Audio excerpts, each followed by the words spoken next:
ಎಲ್ಲರಿಗೂ ನಮಸ್ತೆ. ನಾನಿವತ್ತು ಹುಳಿಸಿ ಮಾವಿನ ಹಣ್ಣಿಂದು ಮೆಣಸ್ಕಾಯಿ ಮಾಡಿದ್ದೇನೆ.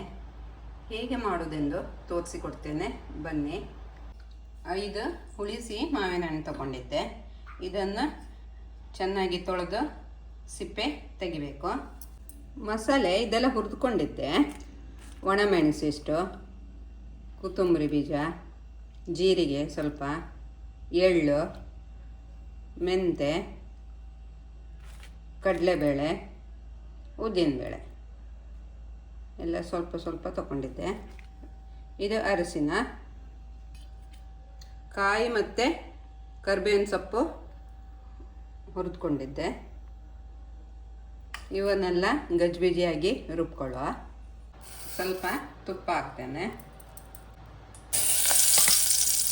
ಸಿಪ್ಪೆ ತೆಗೆದಿಟ್ಟು ಮಾವಿನ ಹಣ್ಣು,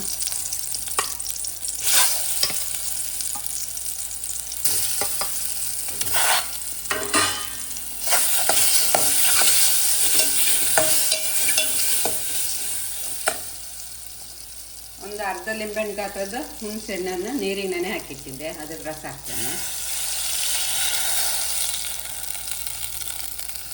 ಬೆಲ್ಲ,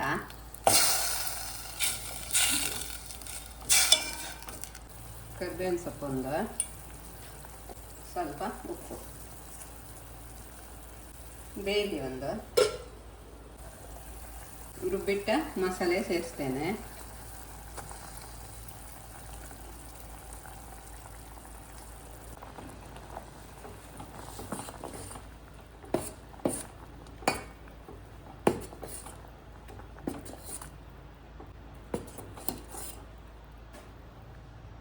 ನೀರು ಸೇರಿಸ್ತೇನೆ.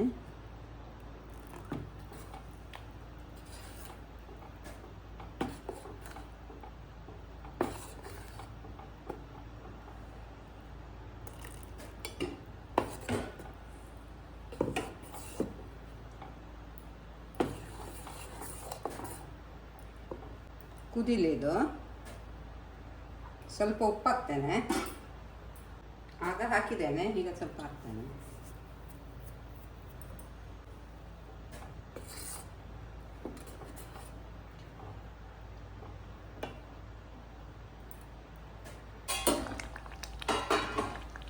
ಆಗಿದೆ, ಒಳ್ಳೆ ದಪ್ಪಗಾಗಿದೆ. ಇದಕ್ಕೆ ಒಂದು ಒಗ್ಗರಣೆ ಇಡುವ. ಸಾಸಿವೆ, ಒಣಮೆಣಸು, ಸ್ವಲ್ಪ ನರಕಡಲೆ ಬೀಜ. ಇದು ಆಪ್ಷನಲ್ಲ, ಬೇಕಾದರೆ ಹಾಕೋಬೋದು, ಈ ಥರ ಬೇಡ.